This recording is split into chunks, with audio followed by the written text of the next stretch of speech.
Just think on what I'm about to say now and consider it. If it is true, don't scroll. Listen to this. 100 people can go to church today with sorrow, with problem. They were crying throughout the night.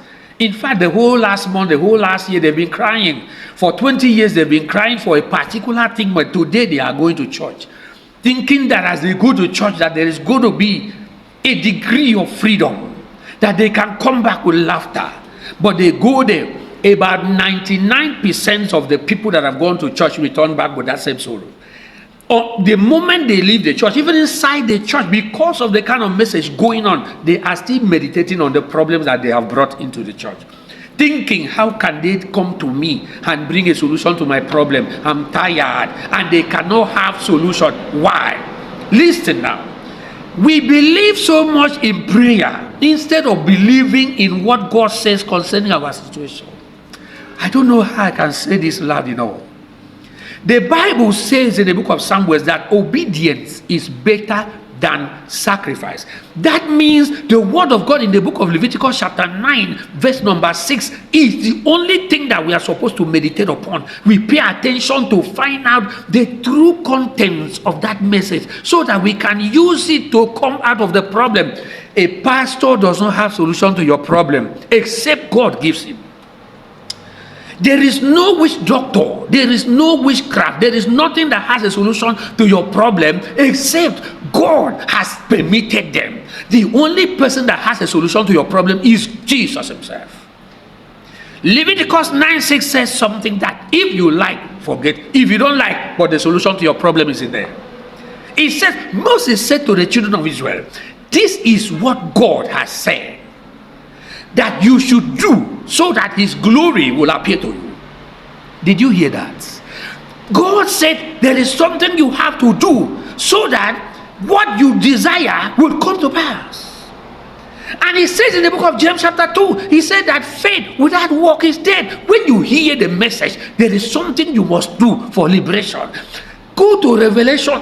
Start from Genesis to Revelation. It has always been like this. It will ever be like that.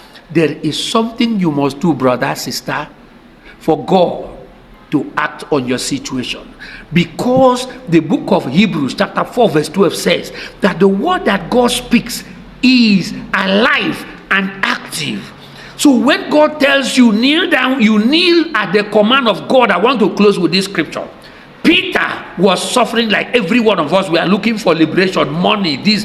Peter was suffering in Luke chapter 5 from verse 1 down.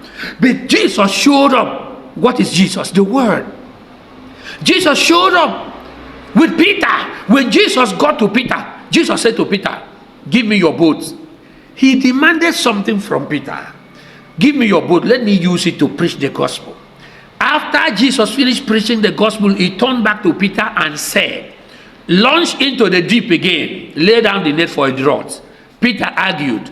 But listen to what Peter said from verses 3 to 5. Peter said, because you have said so, I will do it. And Peter did it at the word of Jesus. Don't you remember what happened? Even in nursery school, we were taught that miracles happen. Jesus has something to tell you concerning your situation that you must take action on, and liberation comes to you. Don't allow anybody to deceive you again. Prayer is not the answer, but finding out what God wants you to do is the solution. Obedience is better than sacrifice. See you in the next episode. Subscribe to this channel. There is something here for you, your family, your business, and your entire family. Shalom.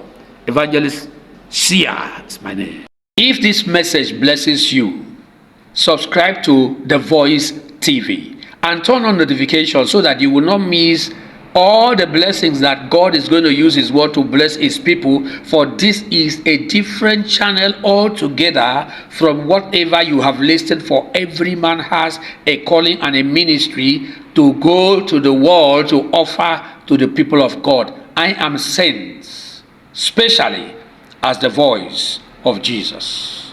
Shalom.